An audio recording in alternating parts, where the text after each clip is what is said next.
hopefully you love indie music just as much as I do, because today I'm taking a trip back to one of the best eras for indie music, the 2000s. This was a massive decade for indie music, with some of the best bands emerging at this time.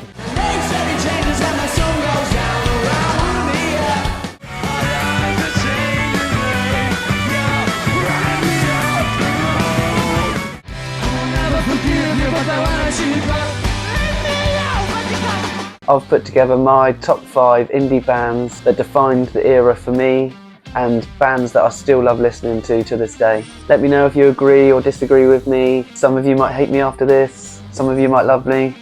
Let's find out. Now, coming in at number 5 is an indie artist from South London who goes by the name of Jamie T. Some of you might say, but Jamie T isn't a band, blah blah blah. But I don't care, he's on my list because Jamie T brought something completely fresh and unique to the indie music scene. He's real, he's raw, he's unfiltered and completely individual.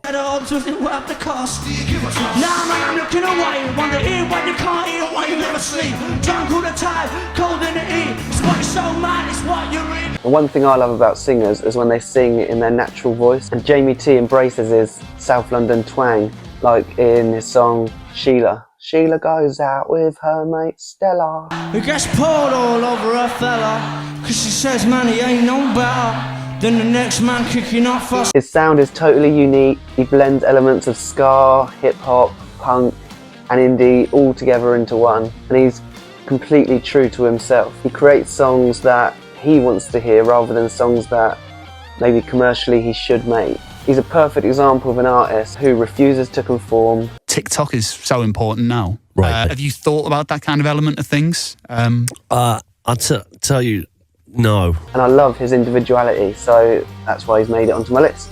At number 4, we have a band called The View from Dundee in Scotland. Just like Jamie T, they always kept things real, with lead singer Cole Faulkner singing in his strong Scottish accent, and it just gives a real, raw authenticity, I think.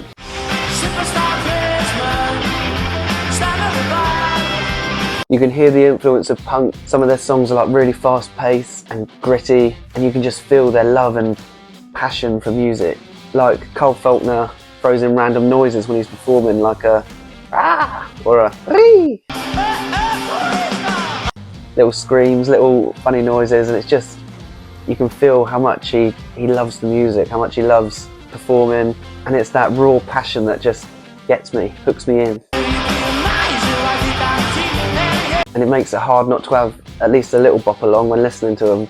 Love them. And number 3 on the list are the Libertines, one of the most iconic UK bands of the early 2000s. Now, their time as a band in the spotlight was brief because of fallouts, prison, drug problems. But despite all of their issues, or perhaps because of their issues, they made songs of real, raw emotion and almost vulnerability.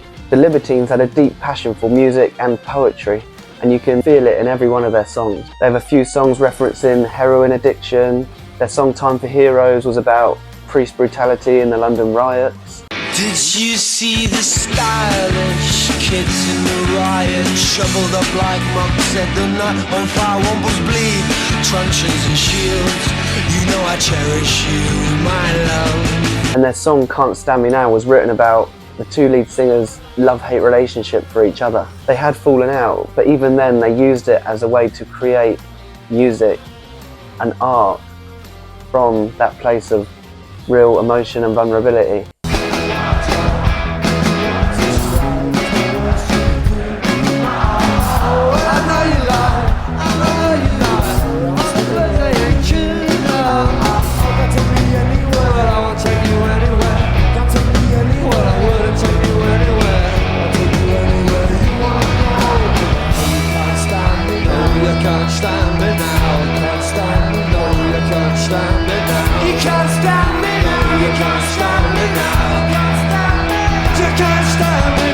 And that's why I love the Libertines so much, because they're real, they're vulnerable, they're honest and they're passionate, and you can feel it.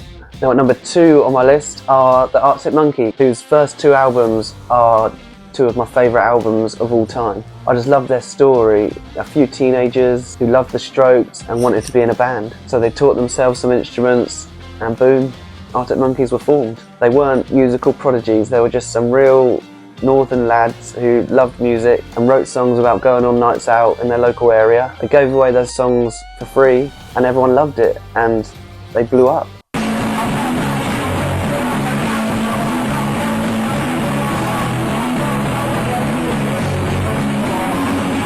They sung about real life, again in his real Sheffield accent.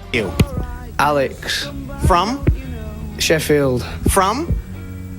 In Arctic Monkeys. From the Arctic Monkeys? Yeah. So who's that girl? I want to walk along so that she had to roam the streets.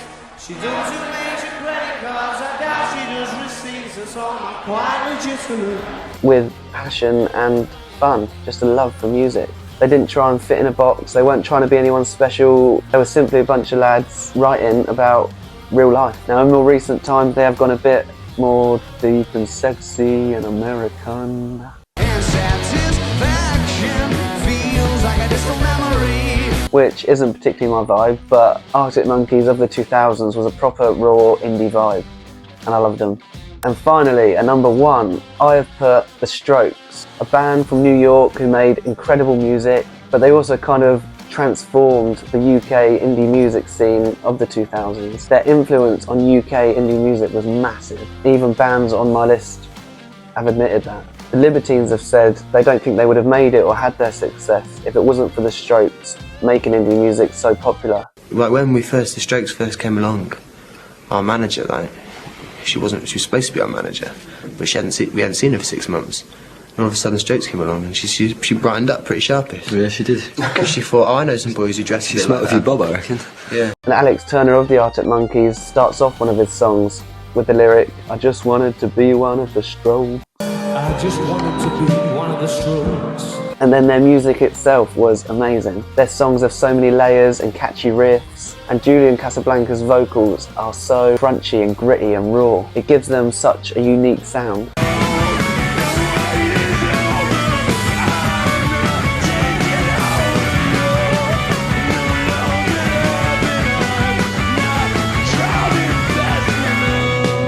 But it is their huge influence on indie guitar music in the UK, well, around the world really, that made me have to put them at number 1 on my list. And that's my top 5 indie music bands of the 2000s. Now I'm looking away. I'm not perfect, but it's a sin.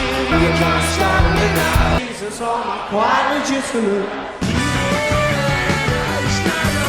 Bands I still love and listen to most days today. Let me know in the comments if I've missed any of your favourite, or if you agree or disagree with my list. And if you love music as much as I do, then give me a subscribe. You can check out some of the songs I've written, hear me talking about music. I'll be giving songwriting tips, just all things music really. Thanks for watching, and I'll see you next time.